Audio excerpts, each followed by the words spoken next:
E aí, pessoal, tudo bem? Certinho? Como é que vocês estão? Sexta-noite, vamos tentar subir esse vídeo ainda na sexta, né? Nas últimas horas da sexta-feira. Se não der, vai na madrugada de sábado, né? Temos na caixa, são livros, ó. Essa é uma caixa da BRF Sadia. Devia ter laticínios aqui. Vocês viram a capinha do vídeo com a bandeira da Argentina? Eu pergunto para vocês, já foram para a Argentina? Já foram para Buenos Aires? Eu nunca fui. Tenho vontade de ir. Vocês conhecem o que da Argentina além do Messi, do Maradona, dos vinhos e do tango? Tem mais alguma coisa para ser conhecida? Tem muita coisa. Além do rock argentino dos anos 70, que é espetacular, temos a literatura argentina, que vai ser o tema da nossa conversa de hoje. Provavelmente o vídeo não vai ficar longo, porque eu vou centrar apenas em alguns livros para a gente comentar um pouco da literatura argentina, né? A gente ouve falar muito do Jorge Luiz Borges, do Júlio Cortázar e do Ernesto Sábato, que formariam uma espécie de trinca do que há de melhor na literatura argentina. Claro que eu estou falando da literatura dos anos 50, 60 e 70. Nos últimos 40 anos surgiram grandes autores e escritoras que continuam essa tradição da literatura argentina. E qual tradição é essa? É a tradição de usar da imaginação, de um chamado realismo fantástico, de criar personagens e histórias totalmente divorciadas da lógica, e a partir daí fazer até uma espécie de crítica social, né? Eu vou começar com alguns livros aqui, e conforme eu for falando sobre eles, a gente vai enveredando sobre outros aspectos, né? Eu tenho aqui dois livros. Um fininho, do Jorge Luiz Borges, chamado A História Universal da Infâmia. E um outro, que tem o mesmo nome, A História Universal da Infâmia, do Borges, mas com acréscimo de E Outras Histórias. Então aqui nós temos um livro de 76 páginas, e aqui um livro de pouco mais de... um livro de 300 páginas. Então aqui nós temos A História Universal da Infâmia. Aqui é apenas esse livro que tem esse nome. Que história é essa? Que infâmia é essa? Bom, antes de explicar isso aqui, queria falar sobre esse autor, Jorge Luiz Borges. É tido pelos cânones, pelos críticos, pelas enciclopédias, como o maior escritor sul-americano da história, inclusive maior que o Machado de Assis, né? E o que fez a fama do Jorge Luiz Borges? O Borges, ele nasce no início do século XX, vai estudar na Europa, mora na Suíça, recebe toda aquela formação da cultura europeia, retorna para Buenos Aires, com toda a bagagem que ele adquiriu na juventude, e começa então uma carreira de escritor, de ensaísta, de tradutor, né? Já com uma certa fama por causa dos seus primeiros livros, onde se destaca o espetacular Ficções, né?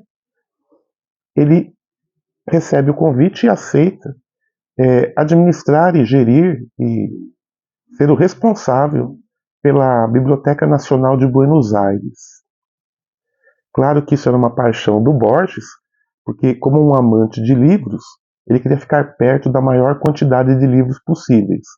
E obtendo esse cargo, sendo o responsável pela biblioteca, ele fazia as duas coisas, né? Lia o conteúdo da biblioteca, que era riquíssimo, é riquíssimo, e, ao mesmo tempo, interferia na cultura argentina, sugerindo congressos, palestras, compra, venda e toda essa área mercadológica do produto livro, né? Foi o Borges o grande artífice da Biblioteca Nacional de Buenos Aires, né? É ele que põe ela em pé, vamos dizer assim. E O que temos aqui? O que seria essa história universal da infâmia? É um relato, como o próprio nome diz, de histórias criadas pelo Borges, de infâmias, traições, torpeza, objeção,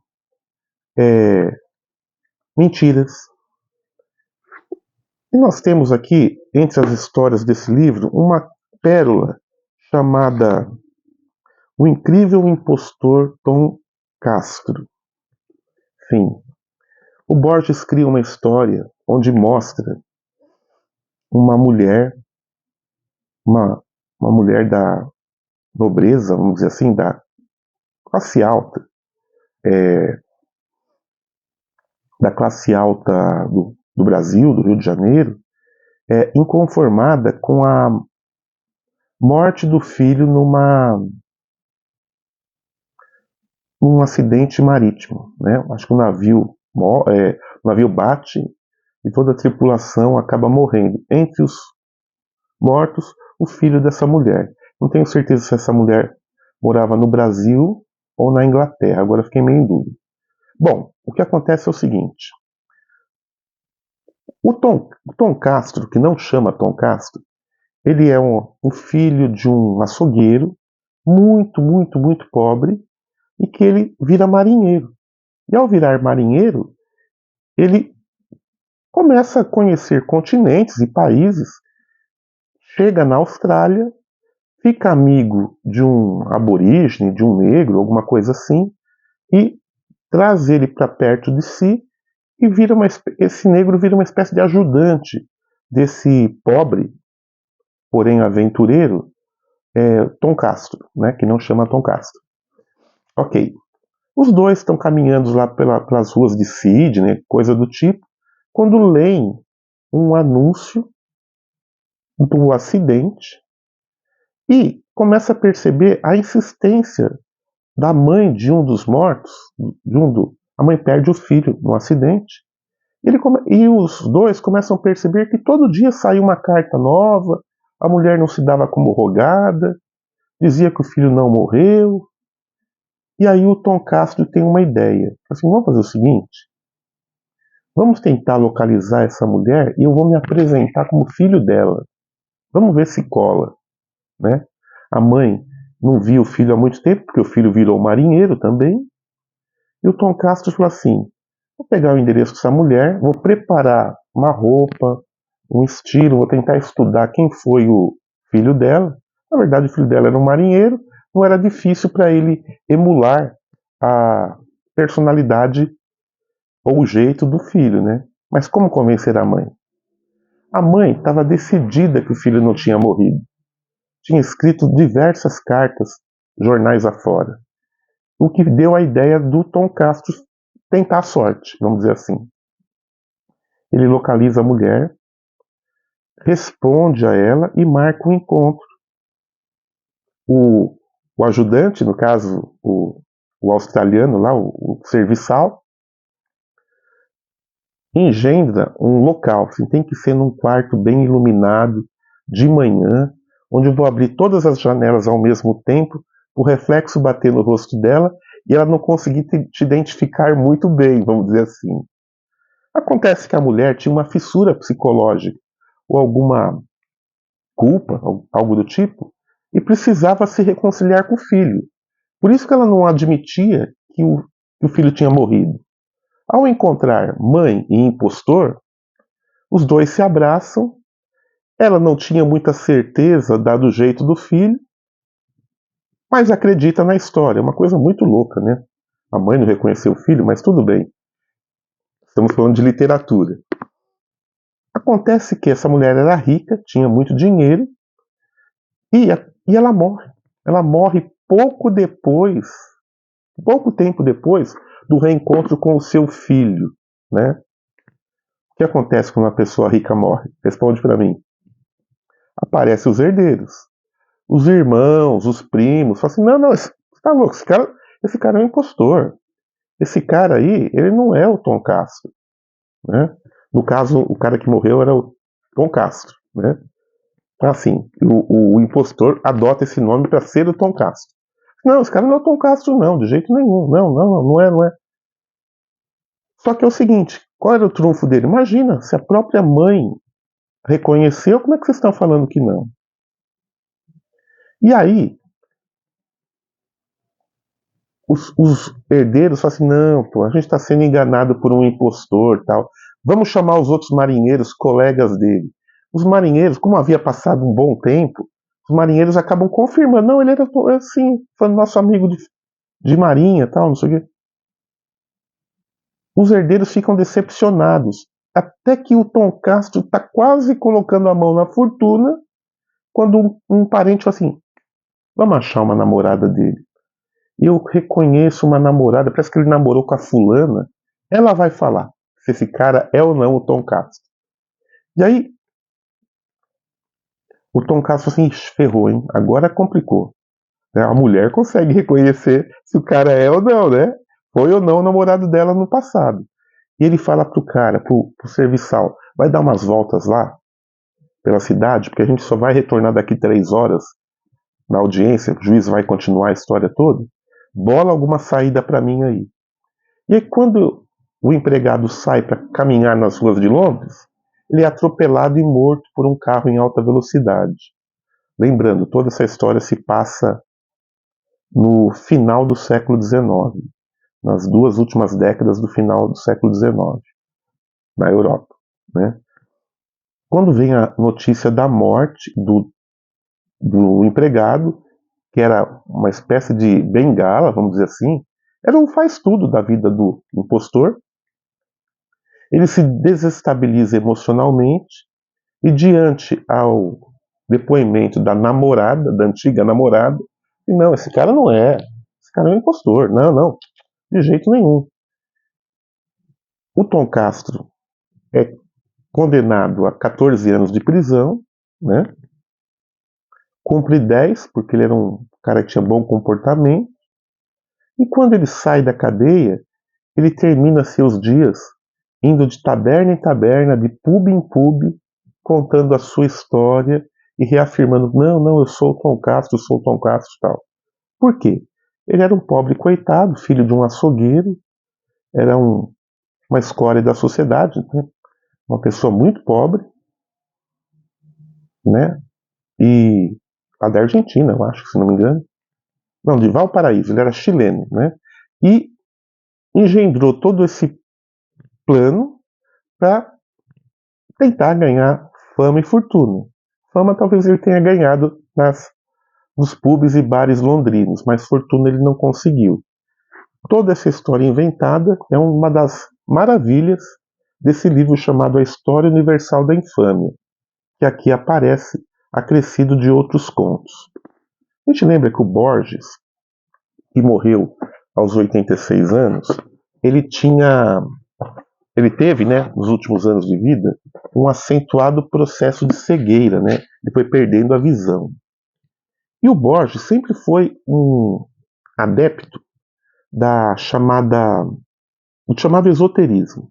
Ele lia muito livro de bruxaria, esoterismo, magia, história das religiões.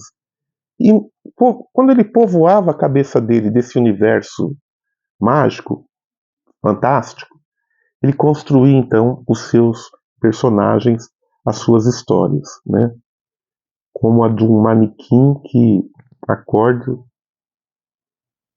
numa vitrine, se vê preso no corpo de um manequim, e várias outras histórias espetaculares que só podia sair da cabeça desse gênio da literatura. O Borges nunca ganhou um prêmio Nobel, né? A gente sabe que a academia sueca ela é meio de esquerda, né? E o Borges se posicionava muito com o pé atrás em relação a essas revoluções todas que o século XX viu, né? Ele não tomava partido disso. Ele era um cara tão mergulhado na literatura que o mundo real não interessava para ele, né? Quando eu trabalhava na Folha, na década de 80, a editora Globo lançou as obras completas do Borges, se não me engano, em 5 volumes. Eu só consegui 2. Eu tenho 2 tijolões, 2 calhamaços, que são Jorge Luiz Borges, Obras Completas 1 e Obras Completas 2. Aqui nós temos a compilação de tudo que o Borges fez. Claro que faltam os outros 2 ou 3 volumes. É difícil de achar, e quando acha está caro. E quando acha é vendido rapidamente, né? Porque foi uma pérola do mercado editorial, né? A editora Globo traduziu tudo para o português, fez uma capa dura, notas de rodapé, introduções, uma, um capricho editorial que fez valer o sumiço desse livro, né? Desses livros, né? Quando chegam nos sebos, eles desaparecem rapidamente. Estranhamente não foi relançado, né? Acho que talvez a Globo tenha perdido os direitos, não tenho certeza. Aqui no volume 1, a gente tem os livros que ele escreveu de 1923 a 1949. Faz parte desse volume de mais ou menos 710 páginas os livros Fervor de Buenos Aires, Lua de Fronte, Caderno de San Martín, Evaristo Carriego, Discussão, História Universal da Infâmia, que acabamos de comentar, História da Eternidade, Ficções, talvez o grande momento literário dele, o livro Ficções, e o Aleph, também outra obra-prima. Detalhe, isso aqui já era o Aleph e o Ficções, final da década de 40. Se não me engano, Ficções é de 44. E é o que o nome diz, Ficções. O Borges, ele tinha muito apreço pela história do labirinto, do infinito, de começar algo e não terminar, no bom sentido, né? Assim, de se perder no meio dos livros, da possibilidade das histórias te levarem para um lado, para o outro. Tudo isso povoa as histórias desse escritor argentino, né?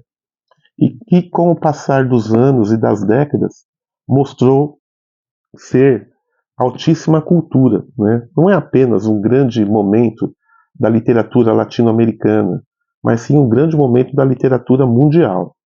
Então nós temos aqui vários livros do Borges no volume 1. No volume 2,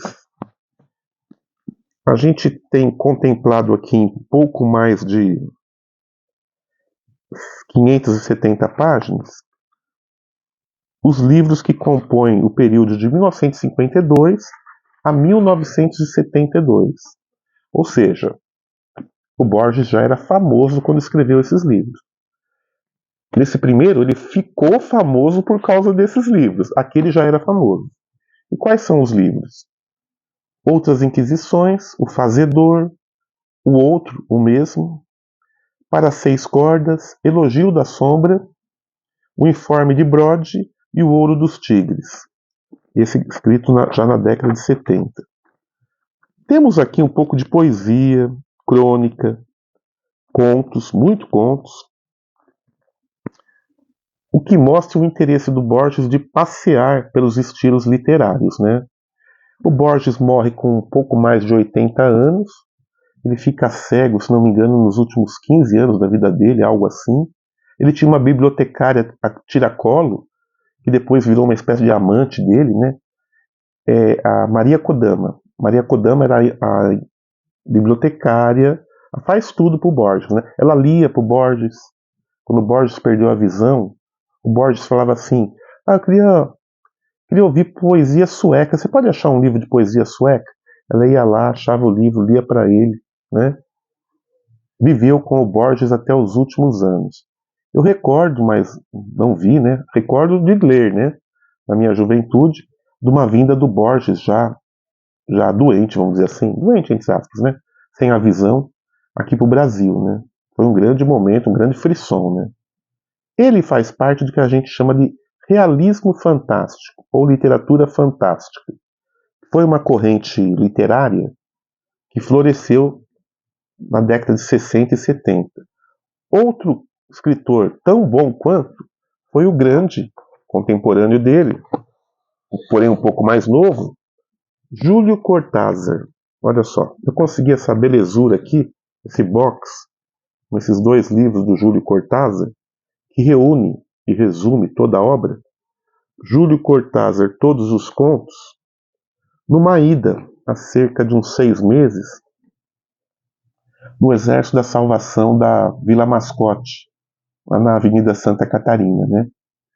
Tinha esse livro, não estava caro, achei surpreendente. Um livro desse porte está lá, né? Alguém se desfez. E aqui, essa caixinha, nós temos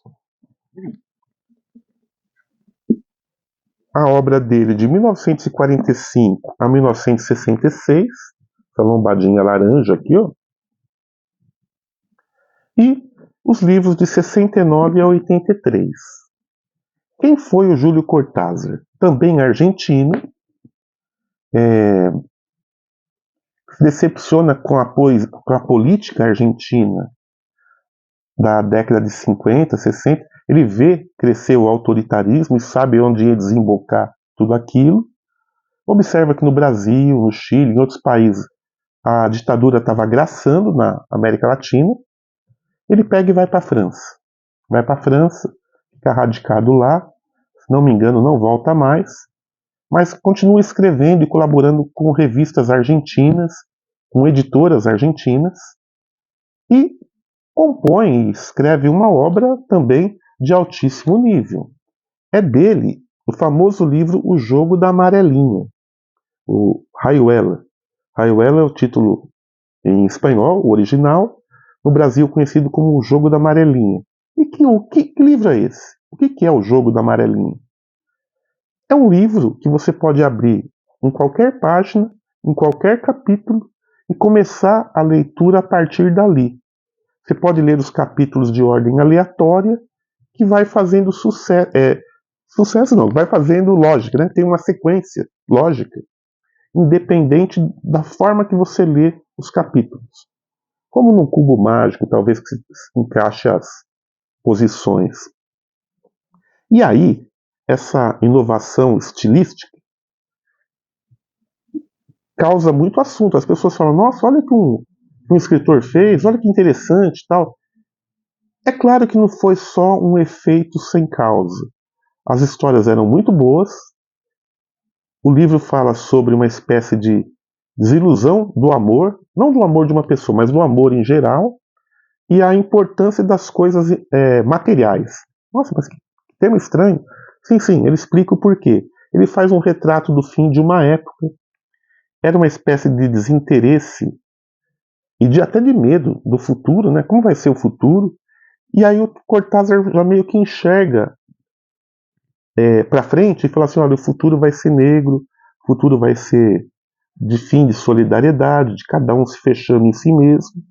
Ele começa então a focar em objetos, coisas do tipo. Já jogou amarelinha? Você joga a pedrinha, vai pulando até chegar no céu ou no inferno, né? Brincadeira de criança, mas uma brincadeira de criança que teve um efeito literário e um impacto, porque ao lançar esse livro, ele influenciou vários outros, né? Nesse primeiro livro dele, que reúne as histórias de 45 a 66, lembrando que o nome do livro, do box, se chama Todos os Contos. O Cortázar se notabilizou por escrever contos, né? Um argentino que viveu suas primeiras décadas de vida na Argentina e depois foi para a Europa, assim como o Borges. Só que o Borges voltou, né? Uma segunda folha laranja, um capricho editorial da Companhia das Letras. Lembrando que esse que eu mostrei do Borges é da Globo, né? Esse aqui é da Companhia das Letras. Lançado no ano de 2021. Ou seja, esse box é recente. Temos aqui vários livros compilados, como A Outra Margem, O Bestiário, que é um livro famoso dele, de 51, Fim do Jogo, As Armas Secretas, de 59, que no Brasil saiu, recentemente não, saiu na década de 90 como um negro tocando saxofone, que dá a entender que seria mais ou menos o Charlie Parker, né? Histórias de Cronópios e de Famas. Histórias de Cronópios e de Famas, um livro de 62, mostra os cronópios, que são pessoas que vivem de maneira aleatória, vivem por viver, pessoas assim inocentes, sem grandes projetos de vida, e os famas. Os famas são as pessoas que querem algo, que enxergam longe, que querem construir algo, né? Ele mostra então o convívio da ingenuidade com a malícia, vamos dizer assim, né? Temos Histórias de Cronópolis e Famas, o livro Todos os Fogos do Fogo e o Histórias Inesperadas. Acho que só o Histórias Inesperadas é que não saiu aqui no Brasil, pelo menos com esse título. Todos os outros foram lançados aqui, né? Estamos falando da primeira produção dele de 45 a 66. Todos os textos na íntegra, traduzido, algumas notas de rodapé e uma coisa obrigatória para quem gosta de literatura, de contos, de crônicas, saber um pouco mais do que foi o realismo fantástico. O segundo volume aqui, nós temos esse livro de 69 a 88, reúne as seguintes obras: O Último Round, Octaedro, que é um livro de 74, Alguém Anda Por Aí, 77, Um Tal Lucas, 79, Amamos Tanto a Glenda, de 1980, e os dois últimos, Fora da Hora, de 82, e Histórias Inesperadas, parte 2. Vou fazer uma pequena pausa, já volto já. Fiquem aí.